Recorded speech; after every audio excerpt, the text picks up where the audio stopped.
want to talk about springtime more because spring is key if you want to get your self-sufficient farm or country home going for a full season of growing food and veggies and flowers. So this is the time of the year that's also busy in the garden and in the fields. So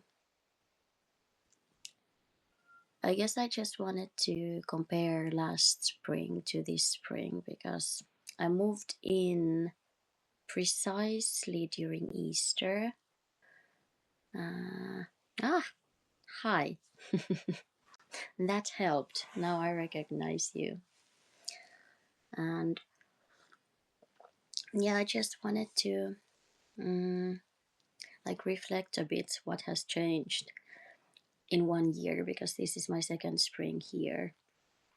And last year I could feel myself. I was really burnt out, and I didn't even realize that when I arrived here. I just thought that I'm gonna start farming and growing food and spending time outdoors because this exact thing that I have a yard and I can plan garden structures and what I'm gonna grow and learn more about growing my own food. This has been my dream for many, many years, over 10 years probably. I don't know, maybe always. I'm a country girl originally. I come from a small town of probably 7,000 people, but it's in the southern Finland. Thank you. It's in the southern Finland, so this also combines my dream of spending time in the woods and in forests because there's lots and lots and lots of just wilderness here in Kainuu. You don't have to go to Lapland, there's woods here. So, circling back, I arrive, it's Easter 2025, and in my mind, I park my van, I end my 1 year of vanning and start my homesteading life. But I was paralyzed. I could feel that I just needed to be. So I just sat there in the corner of our living room sofa and stressed about money, probably, because I wanted to get this new business going and more steady. And I also wanted to start building an infrastructure, like this social media infrastructure for sharing what we do here. Because what I've learned throughout the years, and this is also actually something that Nicole Reese talks about, and that's why she has a Substack, she researches eco villages, and now she is starting a media studio around eco villages and regenerative communities. But she also talks about the fact that there's so many successful communities already and villages already, but no one knows about them because all the time and energy is spent in running those communities and villages, and it makes sense. And usually, the people who are interested in self sufficiency or homesteading, they are not the same people who enjoy endless networking and socializing and social media. I think that's also like this. Um, what is it called? Not collision, but like this. There's friction in me also about valuing self sufficiency and wanting to learn more about self sufficiency, but also trying to make sure that I'm able to reach people outside my self sufficient bubble.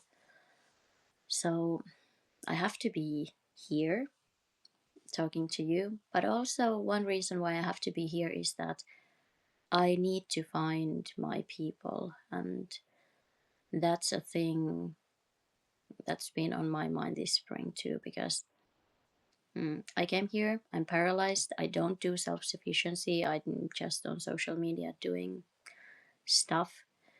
Mm, so, my friend who lived here, she was doing all those things because she is very skilled in that.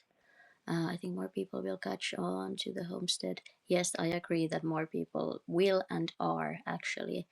Uh, I think even during the last year, I've seen a surge, like this huge spike in my social medias, how everyone's suddenly talking about villages and communities and buying land together, and it makes me happy. I'm very happy.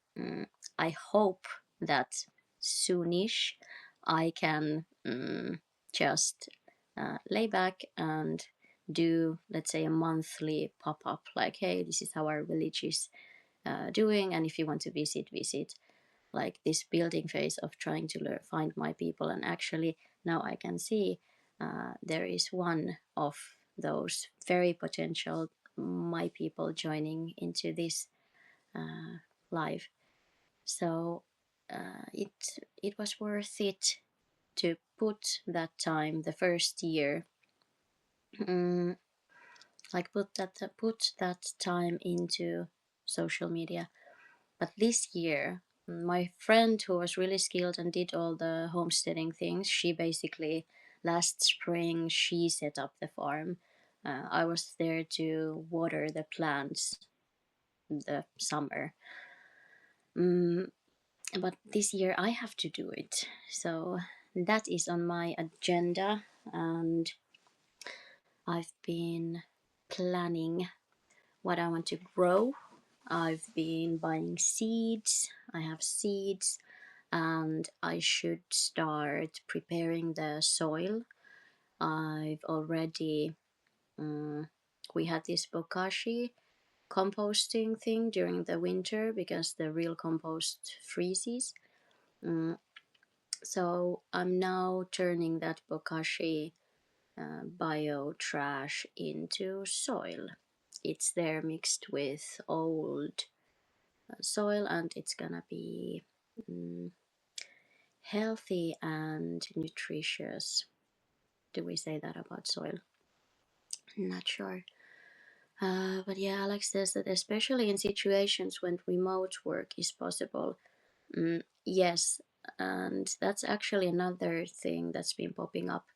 Mm, we are losing more and more jobs, especially if you are working a laptop job, so to say. You work on laptop, it's something that AI can do. I just read an article that Oracle, I don't even know what that is, probably you as an American or like US resident, you know what is Oracle. Some tech company probably, but they laid off 30,000 people with an email, just saying that hey, you are now not needed. So in this employment situation, in this like ecological situation, I think that my main drivers for community are just the problem with remote job is eventually the company will figure out that they can hire someone. Um, well, yes, that's true. The company will hire someone from a cheap labor country, or just not even hire a human. They're gonna hire AI that's gonna do all the job. Mm, and I don't want to have this apocalyptic mindset.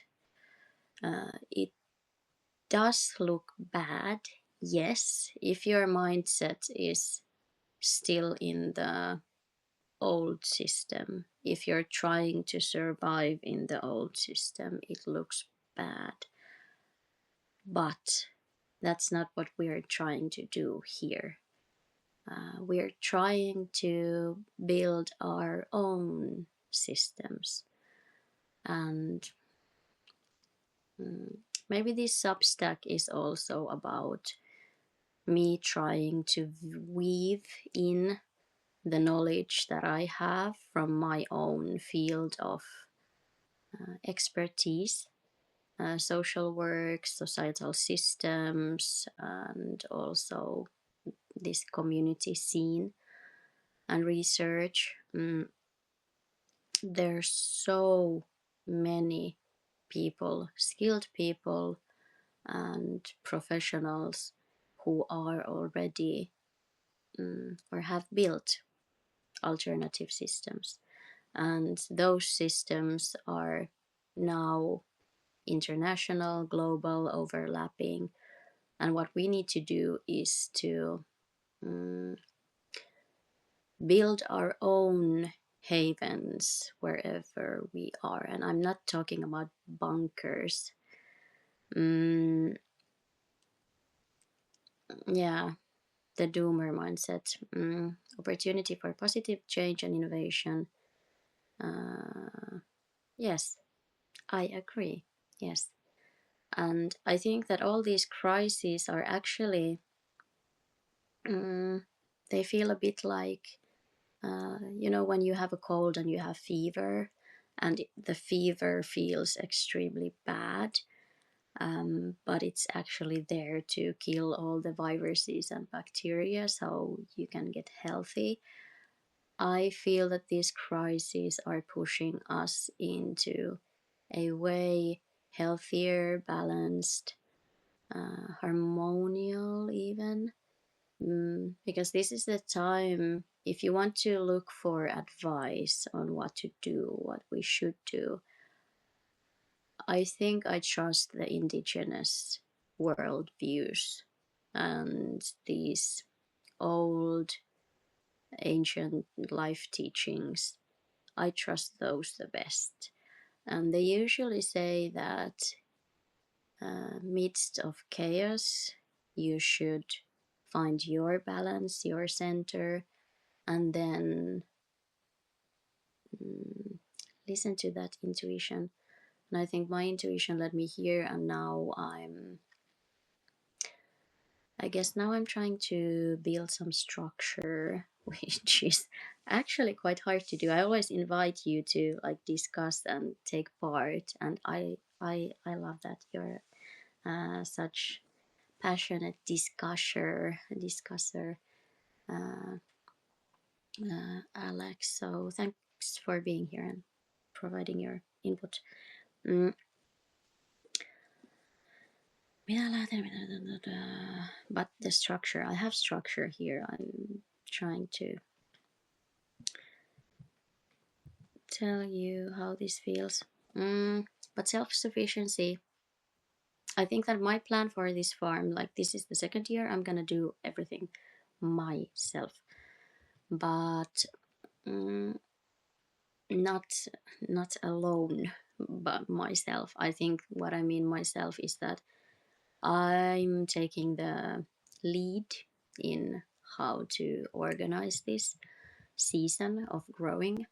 I have help, and I hopefully will organize some. What is talko in English? When you work together and you all aim to get something done fast because it's a group, and then you celebrate and you're like, yay, this went well. And work party, it's called probably a work party. I want to host those because that's what we had when I was living in this. It was a suburb area. and we had three neighbors, roughly our age. We hosted these work parties in our front yard, and it always went really fast. You basically had to pick up one shovel and mm, mm, I think it's easy to overcomplicate when it's not always necessary. Part of eco villages is in part to keep things rather simplistic. Yes. Uh, yes. Oh, I have a cat interfering with my. But yeah, the aim is to keep things simple, and that's also my plan now that I'm mm, in charge, because Nokkonen is at least this year she's going to be in Helsinki. Mm, but I want to keep things simplistic. And also, what eco villages do is that permaculture, meaning, or in short, of permanent culture, the goal of eco villages and regenerative communities usually is to build a system that is a closed loop circular system that provides everything for itself. And you're basically not building, let's say you're growing food, you're not growing it in straight lines and then trying to kill all the weeds, and because you have to use fertilizers, you have to use pesticides, you have to use machines. You're aiming to, I think this is where humans as stewards, land stewards, sounds very like natural, like that's how we are meant to be.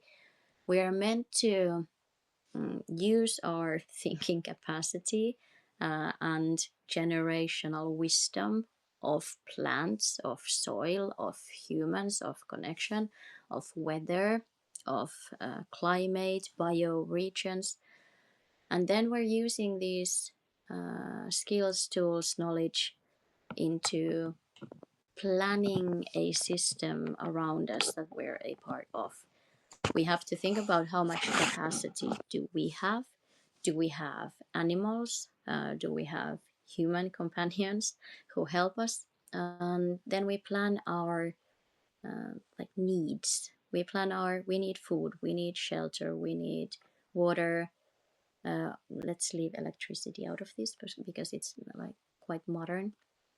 But then we plan what we need to eat, what we want to eat, and we take into consideration what is native here, what grows easily here, because it doesn't make sense to waste all your energy into trying to battle something to grow in your area if it's like it's not gonna grow there easily.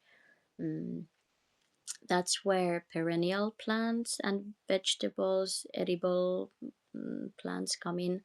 You can plan a food forest. I'm really interested in food forests at the moment. I'm trying to learn more about those. Mm, I know I've mentioned before that at one point villages didn't need anything from any outside source. Yes, you are correct. 100% self-sustaining, but that's also the days when folks would pass away before the age of 40. Yeah, mm, I think we're not, that's also a thing, we're not trying to get back into the old ages or like stone age. Uh, we have also technology these days. We have electricity. Mm, Planning off grid systems, planning a low energy house. Um, I just heard, or I'm reading this, it's this guidebook for moving from the city and to the countryside and becoming self-sufficient. It's the Onnellisten kylä. I think Aulis might know it. I think we discussed it.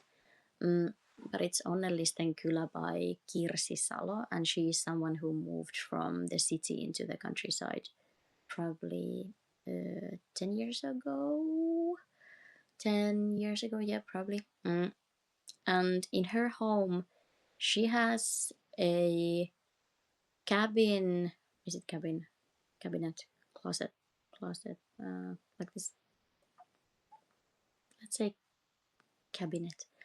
Uh, and that's below or under her fridge. And in the winter time and in the cold seasons, she doesn't have to use the fridge in order to keep the food cold. And the cabinet, okay, I cut my sentence there, but the cabinet is like it's open to the uh, base of the house, or like the foundations of the house.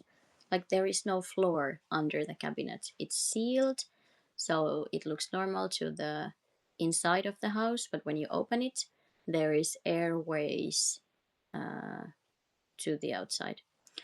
Uh, you're not interrupting. You are probably interrupting my thoughts, but I want to have these in a more like I want these to be a dialogue, and I want to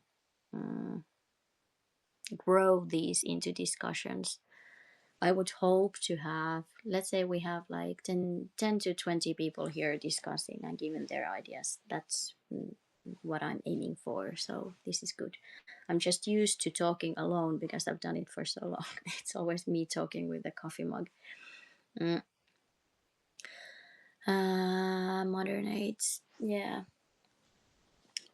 But exactly that. And we've been messaging with you back and forth about I mean, you've inspired me with all the trash collecting and then reusing that, and that would require some sort of a space to hold and probably organize all that trash. Because if you don't organize, you're like it's not that easy to use that. So you need space so you can pick it apart. And also the 3D printing. I'm very interested if you know whether there is some sort of like ecological 3D printing material. I'm not sure. Did you say that you gather plastics and then you turn that into new items by 3D printing?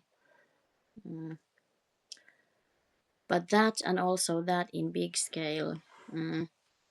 I've even seen 3D printed clay houses. Like you can 3D print a whole building, but it might work a bit better somewhere else than in Finland. I don't know. But combining indigenous knowledge and all that knowledge about land, soil, plants, climate, bioregions, and then combining that with technology. I think there was one friend who said that they had drones. I think they were an engineer, would make sense, but they had drones and they had 3D mapped their whole self sufficient farm. And that way they could water, plant seeds, and also just surveillance or like check what's happening there with the drones. And I think, if I remember correctly, Netherlands is growing their agricultural, or like their agriculture leans also heavy on the drones and high tech. They are having growing these vertical, like the plants are grown in a greenhouse in vertical settings, and then the drones map the humidity and mm, probably the temperature. Plastic 3D printing filaments that are biodegradable. And yes, it's also possible to take plastic bottles and turn them into 3D printing materials. And the soil building material is mainly simply a mixture of clay, sand, and straw. Yes, I agree. Yes. Mm, the soil building, I think the problem here, now I'm talking not Finland in general, but at least here in Kainu, my friend Nokkonen, she wanted to explore building with soil while she was living here. But the problem was that you could not find suitable soil or like the clay. Because if you want it to mm, last, you should have a quite,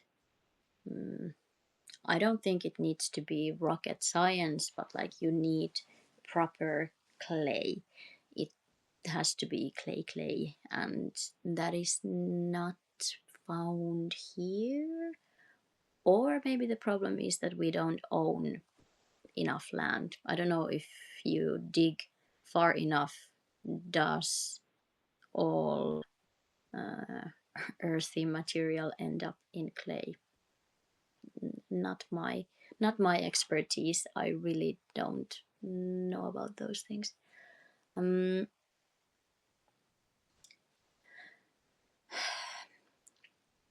okay, springtime. Uh, just what's been up. Then how to combine modern tech with that. Um,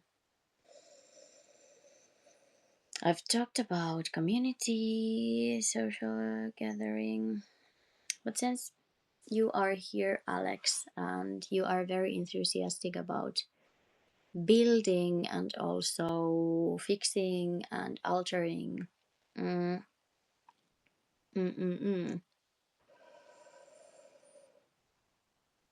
How could I use that in this discussion? Mm, not sure. I'm pretty sure somewhere there has to be some natural clay deposit, some way to obtain it from someone. Mm, mm. I think she googled for commercial clay and she found some from Estonia, and it didn't make sense for her, and it doesn't make sense for me to start shipping clay from Estonia to build ecological structures here in Kainu. Mm. So probably that would be a thing, to find a local clay source, either by a private, someone owns land and there's clay, or I don't know, maybe someone could sell that. Mm.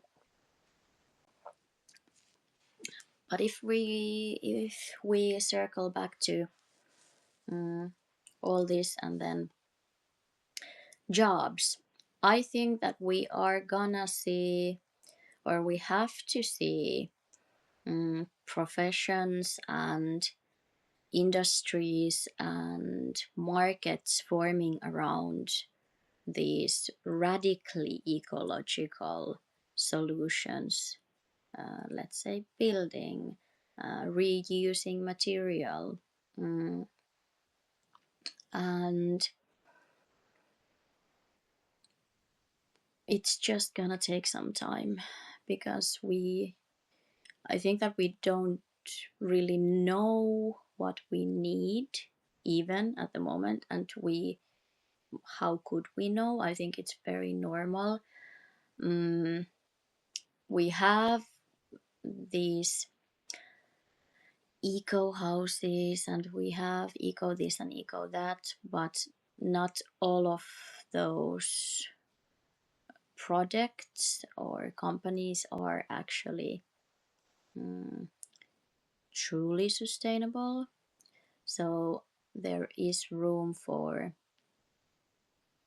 building your business and building your livelihood around this. I think that if I was into building, I would probably learn some eco building skill and then start offering that. I've seen some clay plastering courses where they teach you this method, and then you could sell your skill to people who still have a paying job. I think that's gonna be the situation where there's people who actually know how to do things, and then the very, very few who are able to hold a money job. And then those with the money job become the providers of the village. And since the village is fairly self sufficient, you don't need that much money. You might need money for some global trade things, because it's way easier to like send money, or I don't know, maybe there are gonna be crypto tokens that we send to, let's say, US, and then they ship us something that we just can't grow here, build here, or make here. And then that money will be a thing. Like, money is not gonna disappear, but it's gonna look different, and it's going to be only for this wide global market. And then everything that we need to produce, it's gonna be gift economy. Gift economy is a thing, where we swap our skills or resources, and you don't need money for local stuff. Healthcare and social work system, that's a thing that I'm interested in researching. I don't have a lot to say about it now. I just know that it's not working and it's getting worse. And I'm quite glad that I found colleagues. This is a topic I wanted to talk about. I was feeling quite doomy, let's say a month ago. The spring hadn't started, it was still last drops of winter, and I do admit that I face periods where nothing makes sense. I'm here, and no one is here to help me. Um, and I know that I should do this, I should do that. I'm running out of money. The business is stagnant. It's always the same, never like certainty of, oh no, it's going really well, I have to say no to clients. So yes, I was quite doomy for a few days, and those are the days when I'm like, why am I doing this? Why am I doing this? Why don't I just get a job, get a paycheck, and then move on with my life? But then the reality, there is no functioning, working system that I could sustainably be a part of in the like old way of working. I've tried it. I've tried many different jobs. I've tried many different professions. And it always ends up with the realization that if I keep doing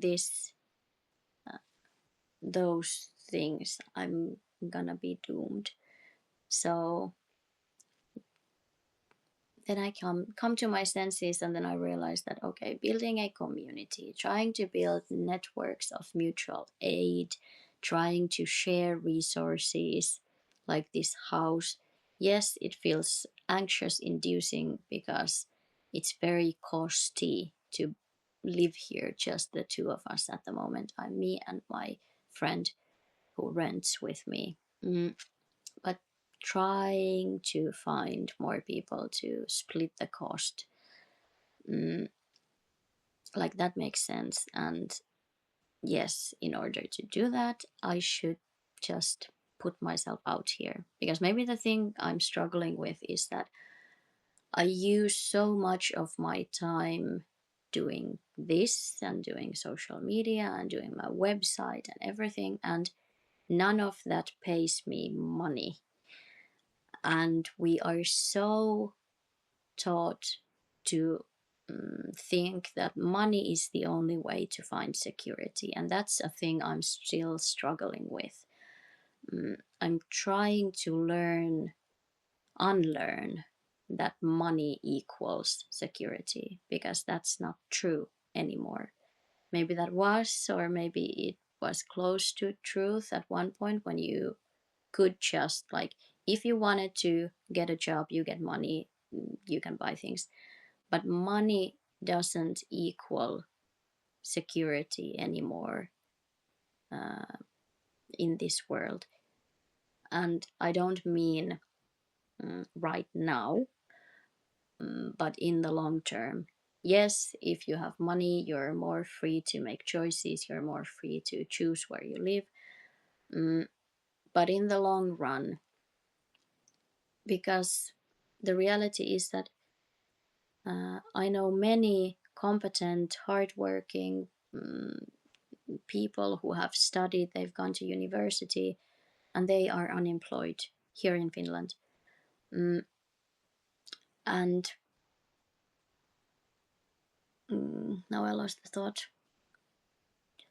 But like, going to school, having a profession, it can end any moment. And so just collecting money and seeing money as the only way of now I can breathe is it shouldn't be that way. I think that we have way more autonomy if we learn social skills, we teach each other social skills, and we also not sure if it's build places, but we start intentionally facilitating places where people can learn social skills. And to me, social skills enable us to build connections, and we should educate ourselves on how to build groups, how to build social groups, how to find your people, how to word who you are, what platforms you could use, how to put yourself out there in the internet and real life so that you could find your people. And through people, I find way more security than money. If you are trying to secure your life with money, that's a lonely job. Mm, and that's the job that we have been sold. Let's use money terms. Uh, Simply because we live inside this economic system. We're taught that you should earn your own money, your value and your worth comes from money. So it's not only the safety aspect, but also your value as a human being is tied to money. And that's everywhere. That's what I very harshly saw while I was doing social work. And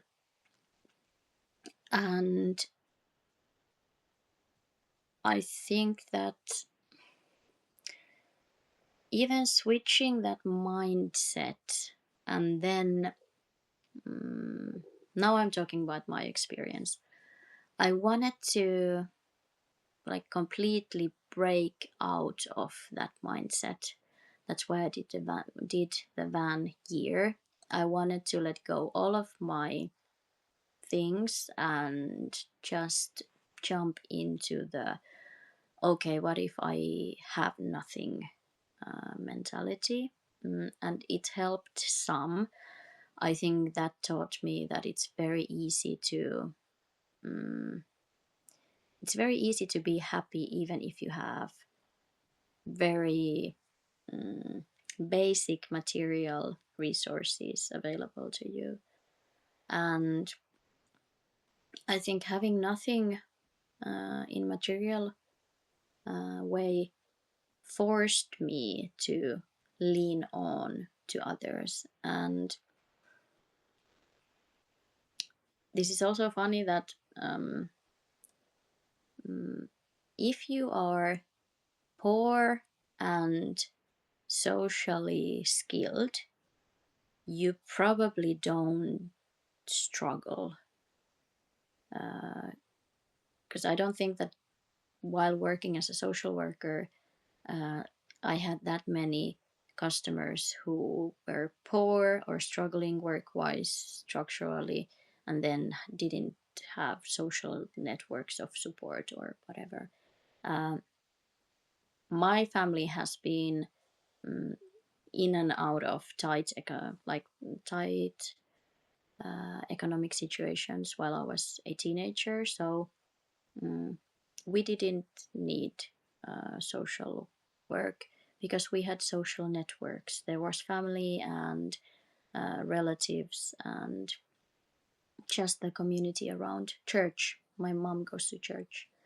Mm, but the problems start when you are poor and you don't have social skills.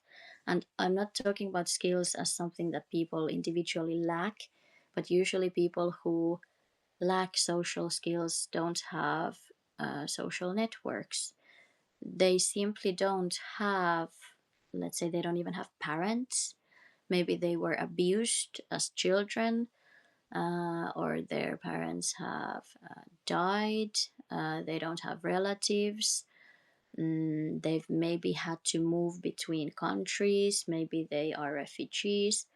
Mm, so when you are poor and not able to contact other people, or like you don't have close relations, that's when the problem starts. And I think the middle class is panicking now because middle class has forgot how to build social relations because uh, they have been able to um, survive as these nuclear family units and also as individuals. Mm, And now a large mass of people are panicking because they have forgot how to ask and provide support, how to share resources, what social skills are needed if you need to share a house, if you need to share your garden, if you need to share a car. Um, so we are panicking. And I think that we should focus more on teaching these social skills and networking and like co-living, community living skills instead of trying to fight a collapsing economic system, because that's the entry point that many nations at the moment are trying to solve this problem from.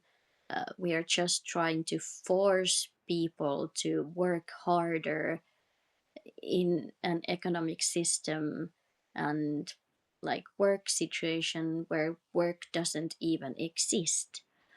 Mm,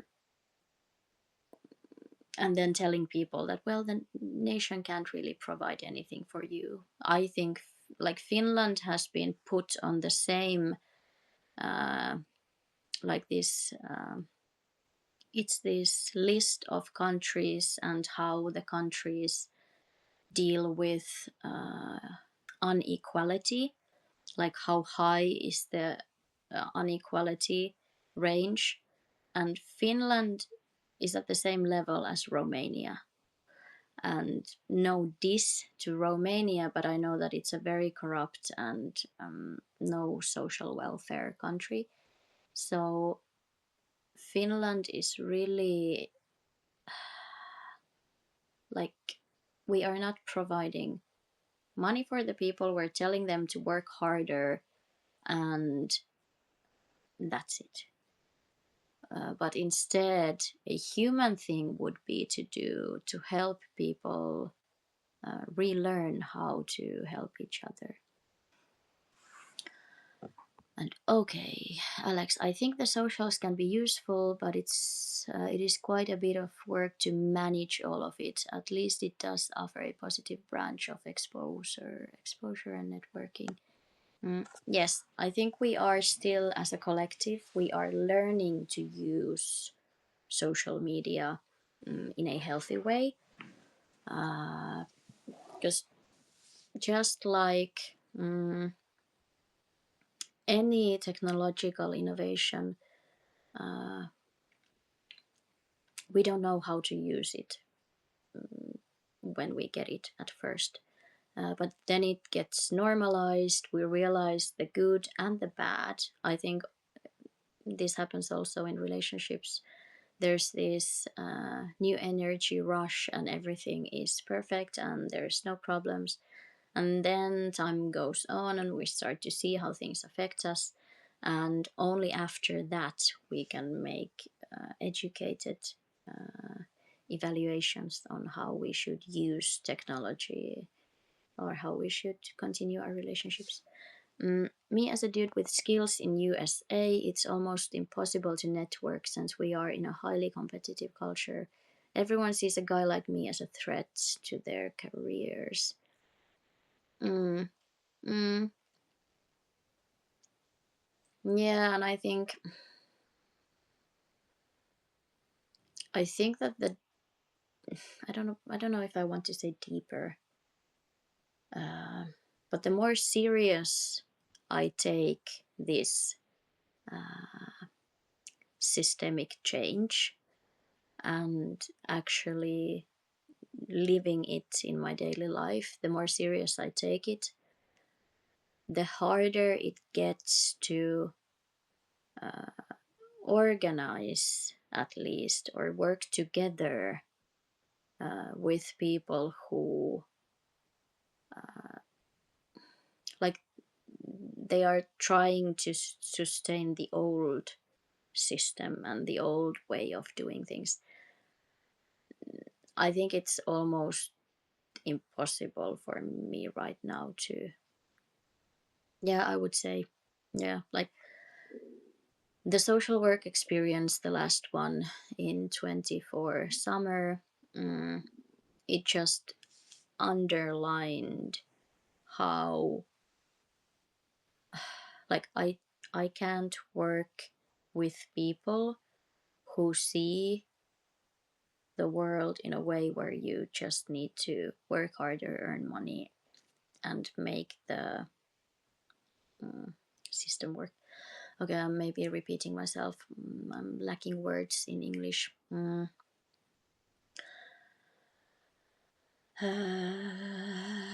I don't know if it's a consciousness thing. It might also be a consciousness thing. But trying to surround yourself with people who share your values and your goals is really important. Uh, it's not really useful to network with people who are not going in the same direction as you. Um, so I think that what we need to learn in social medias is to talk more about our values and visions and goals. Like, to be brave enough to dream, even in these collapse times, because now that everything is changing,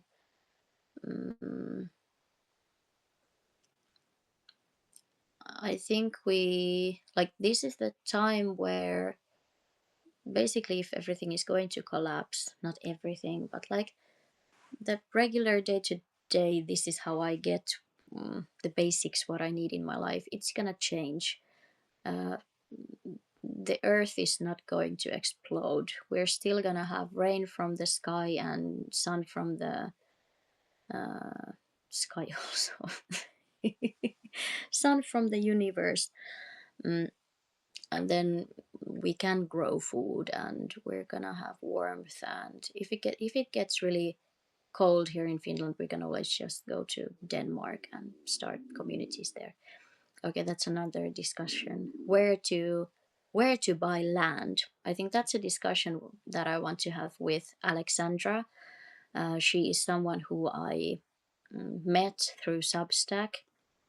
She is also from the US, originally from Romania, mm, but lived in the US for her whole life. That's what I remember. And she is now looking for a community, looking for land. Uh, so I could actually have the discussion on where to build your eco village uh, in this current state. Now I lost the thread. Uh, but yeah, we're gonna be okay. I think that we started with some doomy stuff, but I wanna start wrapping this together with the the notion that we're gonna be okay. Nothing is going to explode, but it's gonna be different. Things are going to change. Mm. And when everything is going to change, it's a really good spot to allow yourself to dream. It might seem counterintuitive, like this is the start, this is the time that we start panicking. But no, I would want to encourage everyone to start dreaming. If everything is going to change, what would be the change that you want to see? How would you organize your life? You're gonna have to do it anyway.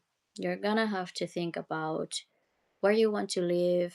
Are you okay with community? If you're not, could you live on the outskirts of some community and maybe help them grow food, but not have the community meals or any sharing things?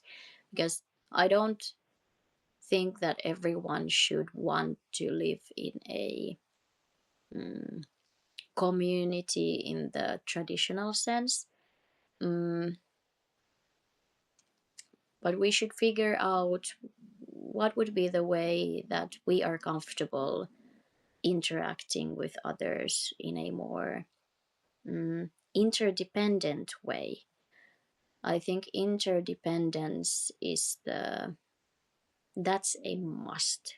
Now we are striving for individuality. We're trying to live on our own. If we get sick, we use Walt to bring us food and groceries. But if that's not possible, and I hope that it's not going to be possible in that way, maybe your way of being interdependent could be that you provide a service to some community, and then that community grows you food and that keeps you fed. Mm, you do have one advantage in the social media space. As a woman, you can use your female aesthetic to your advantage and put your best foot forward that way when presenting anything in this topic. Well, you are exactly correct in this. My evil plan is to lure people into community talk by being a very hot and steamy dominatrix, as I am now. I'm not that always, but sure, I can use my uh, galactically given organization of cells and atoms. Life is fair. Yeah.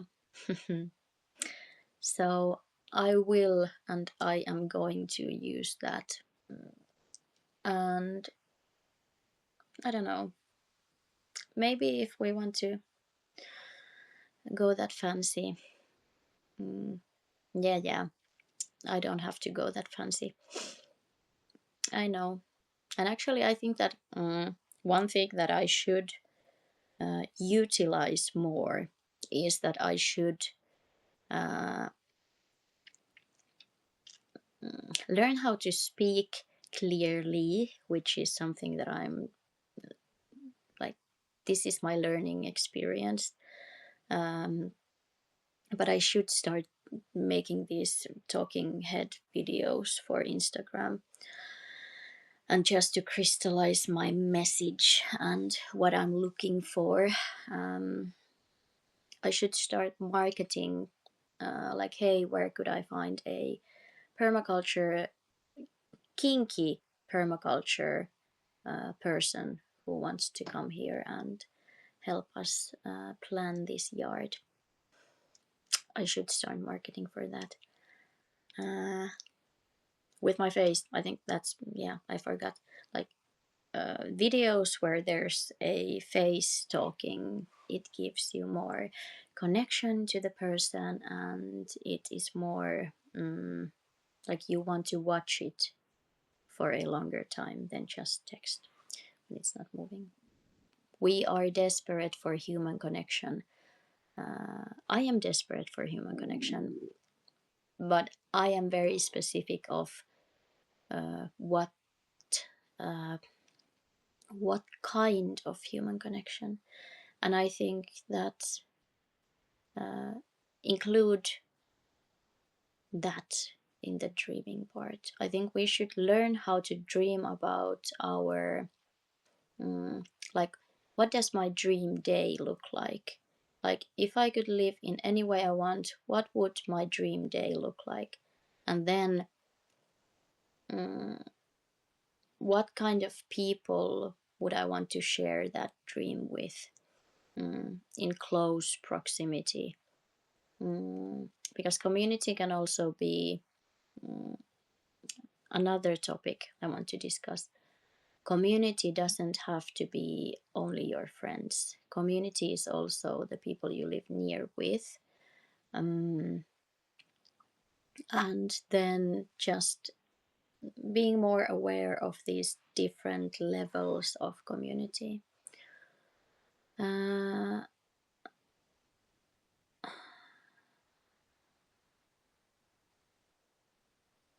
how familiar I am with Instagram. Well, yeah, I am quite familiar with Instagram. Yeah, I I do stuff there too. Mm, but yeah, it does run on sexualized things. Mm, but I don't want to do more. Like, I don't want to use it too much because there is a fine line between taking advantage of uh, like this stereotype or norm uh, in this world, and then taking advantage of or like not manipulation. So that is an ethical question of like, how much should I use this and this technique. Okay, 2 minutes. How are you? I should probably start these things by asking how are you and what would you like to talk about. It came to my mind now. Uh,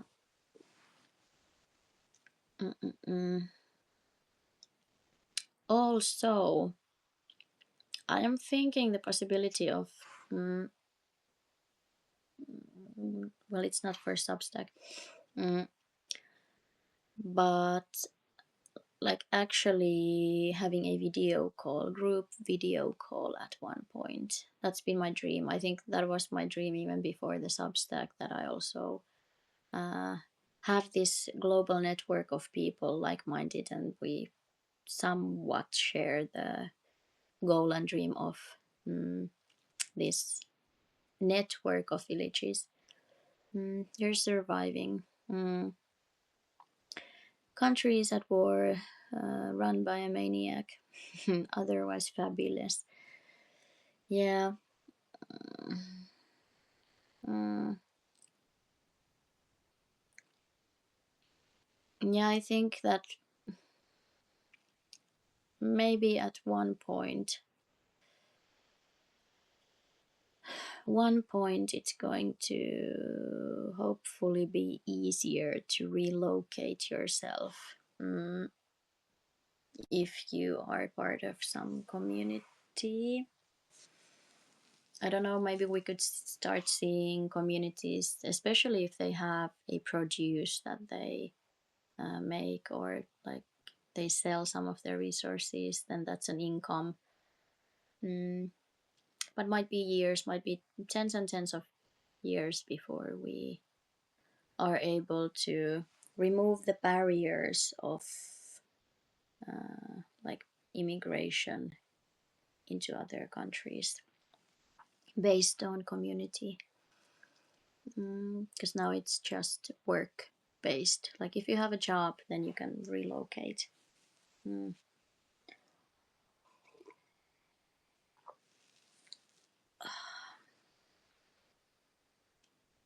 Okay, 01 over. I'm gonna start writing my essays, and I wish you a very dreamy week. Let's dream, and I very much encourage, if you want to discuss, Alex, especially you, if you want to discuss, please use the chat here on Substack. I want to have others see what you are thinking, because you have great thoughts, you have great ideas, and I don't have, personally, I don't have time to always respond in length, but if you shared here on Substack the chat, then others who are here on my Substack and hopefully interested in the self-sufficient and like alternative, also building things, structural fixing, they could hear what you are saying. Good.